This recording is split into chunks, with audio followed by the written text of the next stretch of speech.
Hello everyone, welcome to Beginners Biology. In this video, let's discuss about denaturation of proteins. Denaturation of proteins is a process by which proteins lose their native conformation.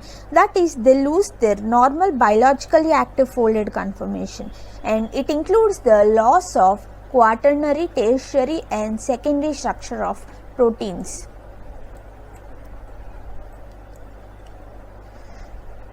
So, in the denaturation process, there is a loss of non-covalent interactions and covalent interactions that exist between the proteins. The non-covalent interactions includes the electrostatic interactions, van der Waals forces and hydrophobic interactions, while the covalent interactions include the disulfide bridges.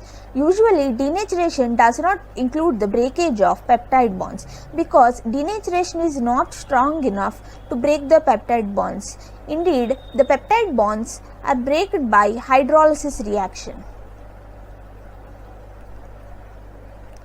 So, there are different types of protein denaturation agents. They are strong acids, organic solvents, detergents, reducing agents, heavy metal ions and heat. Usually, all these agents are called as denaturing agents because they help in the denaturation process of proteins. The well-known denaturation agent is urea. Although it is well known, but the mechanism by which it causes the denaturation of proteins still remains unknown. Now let's discuss about the different types of denaturing agents. The first one includes the strong acid and bases. Strong acid and bases cause either the protonation or deprotonation of proteins. The protonation includes the gaining of proton ions and the deprotonation includes the loss of hydrogen ions. Usually in protonation and deprotonation, either it causes the gaining and losing of proton ions between the amine and carboxylic group and breaking the hydrogen bonds between the proteins, causing it to denature. The next one includes the organic solvents. Usually, let's take the example of prion here. So, prion maintains its structure by using the tyrosine and aspartic acid residues. So, by using the denaturing agents like ethanol, which is an organic solvent, breaks the hydrogen bond between the prion molecule and causes the denaturation of prion. So, let's see the next example. The next example are the detergents. We know different types of detergent agents. For example, in our lab we use HDS, which is sodium dodecyl sulfate for HDS page. So, these detergents are the amphipathic molecules that have both hydrophilic and hydrophobic parts in it. So, what happens is these hydrophilic and hydrophobic parts of these detergents interact with hydrophilic and hydrophobic part of the protein, and these detergents substitute the bonding between those parts and interact with protein, causes it to denature. Okay, let's see the next example. The next example is reducing agents. There are different types of reducing agents like beta mercaptoethanol and DTT. So let's take the example of DTT. DTT breaks the disulfide interactions. I hope you can see here. DTT breaks the disulfide interactions between the proteins and cause the breakage of intradisulfide bonds, which causing the denaturation of proteins. Now let's see how the heavy metal ions affect the denaturation of proteins.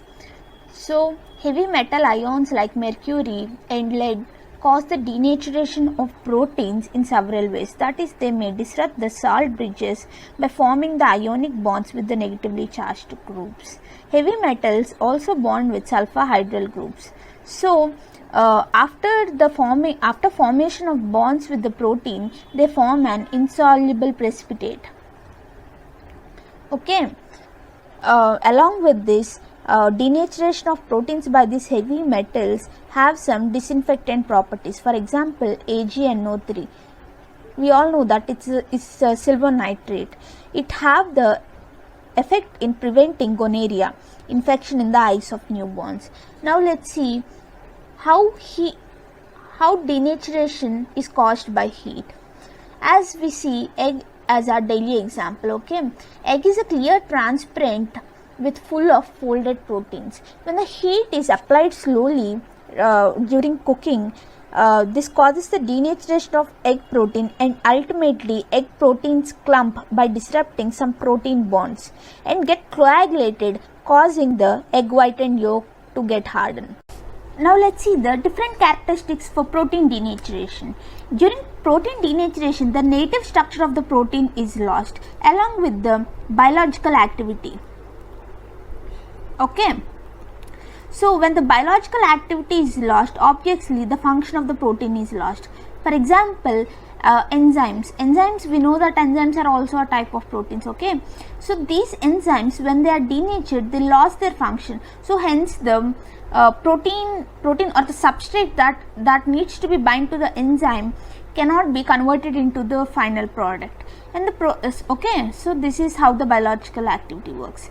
The protein with the peptide linkage remain intact, as we have discussed earlier, and the denatured proteins become insoluble. Okay, as I have said that the denaturing agents like metal ions make the protein precipitates or formation of aggregates and make them insoluble in certain solvents. So the viscosity of the surface protein also increases and the surface tension decreases. Now let's see why it is important for the proteins to degrade.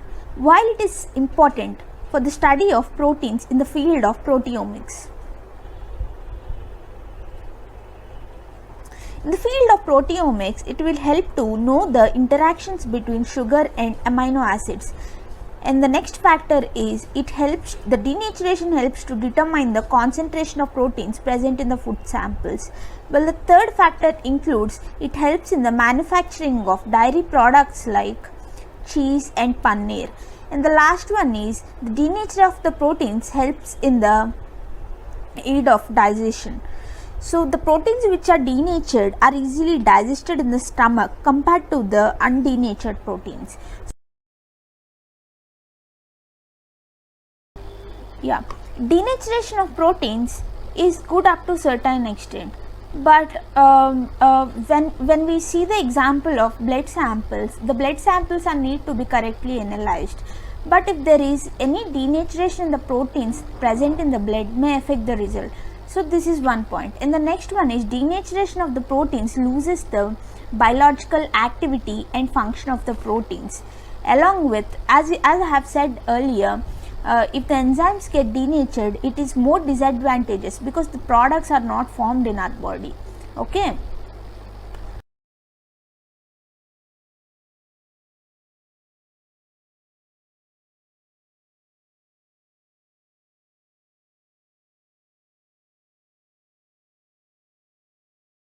I thank you all for watching the video. If you like the video, hit like button and share it, and subscribe to Beginners Biology. Kindly support Beginners Biology. Thank you all.